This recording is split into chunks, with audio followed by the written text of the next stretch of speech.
Hi guys, this is Eric Kelley with Fully Mill Fly Fishing. I'm the technical manager for the U.S. branch of the company, responsible for a lot of things in my position. First and foremost is fly design and development. For all the patterns that you see in the catalog, I'm pretty much responsible for a good bit of them. Leaders, hooks, tippet, beads, sourcing materials, all that stuff. But today, we're doing a bit of fishing, and we're just going to talk about leader construction for a little bit, particularly a leader that I've been playing around with for cider floating, which is quite conducive for the stream that we're going to be fishing today because it's pretty shallow, slow moving, and it's just better than micro leader stuff and any of that. So the leader that I'm kind of messing around with and have been playing around with for a little while now is kind of a hybrid French leader, if you will. It's hand knotted. It starts about like 14 pound, and I use Maxima Chameleon. I just like the feel of it. Yes, it has some memory to it. It's the only downfall, but you get really good turnover with it, and you can fish quite a distance. No issues really. So I'm going to start out with 14, and we're going to taper this down to 4. So to start, I took a tag end, did like a micro perfection loop in it, so I can just do loop to loop. You really won't be having any fly line out of your tip top guide with this, so you don't really need to have a straight connection for it. At least I don't think so. So we'll do that's about 3 foot, 6 foot, 8 for your butt section.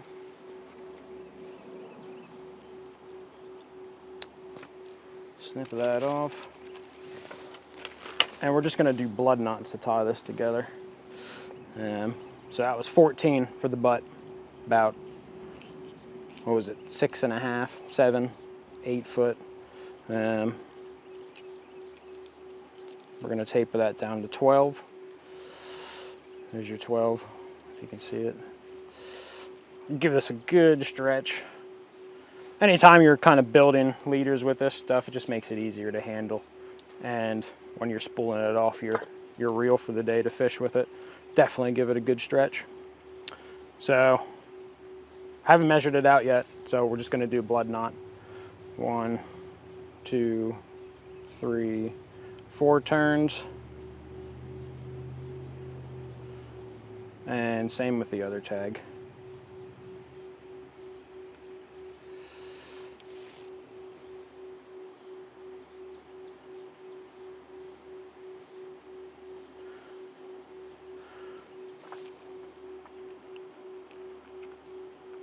When you do blood knots, make sure that knot is nice and moistened so you get a good clean cinch down. And then you can just, if you see the knots, the wraps are kind of like spaced, you can just go in there and pull them together with your fingernails. And don't be afraid to clip these tags right against flush with the knots there, because some of these will be traveling through the guides, and the less resistance you have with tags, definitely going to be a more enjoyable experience for you fishing it. So that's pretty good. Okay, so this is your 12. We did about 8 feet of 14, so we're going to do about half of that for this. So that's about 3, 4. Snip. And we're just going to move down. Get the 10. Quick 3-turn blood knot. You could do 4 turns if you'd like, but with the heavier stuff that's above 8 pound, I usually only do 3. 3-turn blood knots. As long as you just keep that knot moistened when you cinch it down, you really won't have a problem with it ever letting go. So this is a really good knot to practice, to have in your repertoire. It's good for droppers. It's good for this sort of thing, obviously.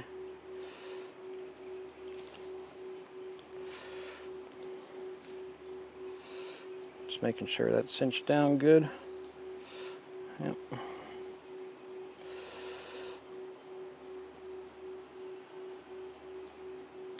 This tags a snip.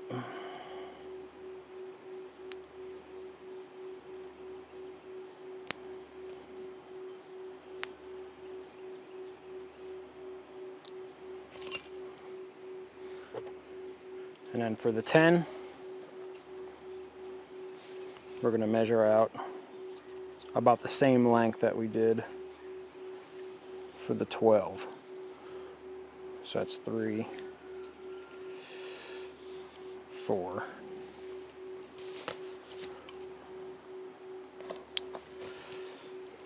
Step that down to 8.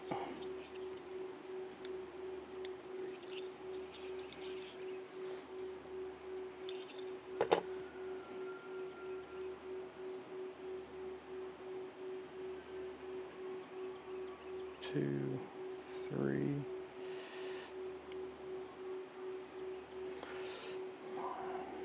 2, 3. And like I said before, if you feel like doing 4-turn blood knots, by all means go ahead. The fish that we're going to be encountering today, they're average of like 10 to 12 inches, so they're definitely not going to be pulling 3-turn blood knots through. But if you're fishing bigger river systems, you know, by all means, 4 or 5-turn blood knots are the norm, and probably a bit better than a 3-turn.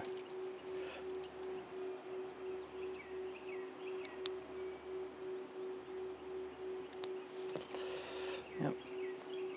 And so for this 8-pound, we did 4 for 12, 4 for 10. We're only going to do 3 for this one, so that's about 3.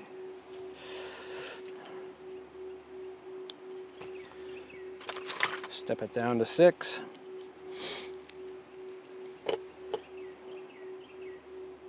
Nice humid day today, mid-April, central PA.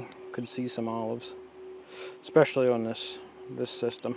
Granums are going pretty much everywhere now on other streams in the area, but I don't think this has a caddis population.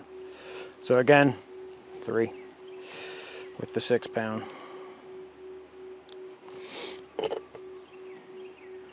And then just for the sake of delicacy, this is pretty spooky water, so we're going to taper this down to 4. And I will do a 4-turn for this. For the 4-pound, 3, 4. And that is your leader from butt to tip section. Now at the end of this, we'll do a micro ring setup where we'll tie on a length of cider material, which I can show you. It's kind of special cider material. It's not ours. So this is just like a shooting core line. It's textured, which aids in floatability. If you're just running it as is, or you can coat it with silicone, which is highly preferable. And what that texture is going to do is just hold that silicone a bit longer than just a straight piece of mono or nylon. And it's going to float all day pretty much for you. So we'll take out a section of that.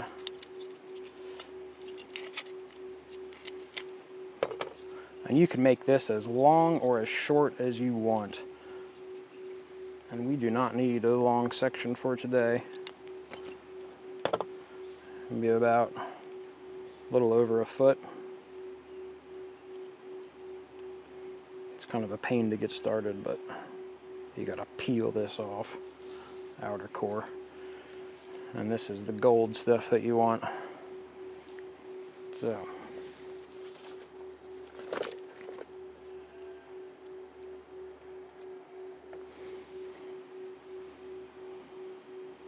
tippet rings. Does it matter what size? No, not really. I try to go as small as possible. A good kind of life hack, if you will, for fooling around with tippet rings is to keep them on the retainer, and then as you need them, you can just put your tag end through there, knot it up with whatever knot you want. I'm just using a Davy with an extra half turn. Seems to make it incredibly stronger, even though it's already a really strong knot. And I will trim that fairly close. See, still on the retainer. And then I just flip it off, and there. You don't have to lose any tippet rings. You don't have to fumble around with them in your hands because they're already small as it is. So keep that out. So that's the 4-pound end of the French tapered leader. Here's our cider material. Thread that through there. And again, I'm just going to do a Davy and a half.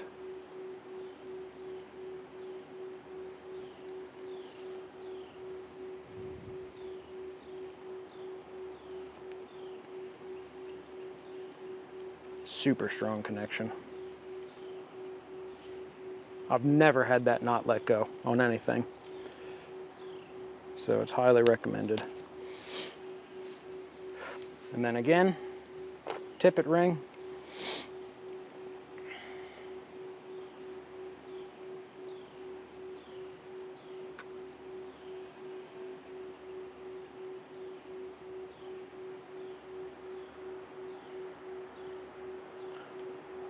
If I can get it.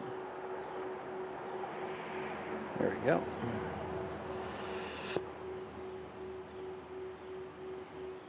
Same thing. Davy and a half. So, and what I mean by a half is, if you're familiar with the Davy knot, you make a loop, take your tag end over the top of your main running part, bring it through the loop, tag end's pointing down, bring it under the bottom half, and then back through the loop. So that would be just your standard Davy knot. If you want to do it, take it one step further, and it literally increases the breaking strength of it of about 50%. Just take it up over the top again and back through the loop and cinch down on it. And that's your Davy and a half. It's really good if you're, encountering some bigger fish, or if you're, afraid of losing a bunch of flies in a day. Definitely aids in helping to keep those knots together. And that's it for the leader. Tippet length, it's always going to vary depending on what type of stream you're fishing. It could vary from 3 foot all the way up to 12 foot. So yeah, I hope that's some knowledge that you find useful. If you got any questions, you can leave them in the comments section. We'll be happy to answer them. Thanks.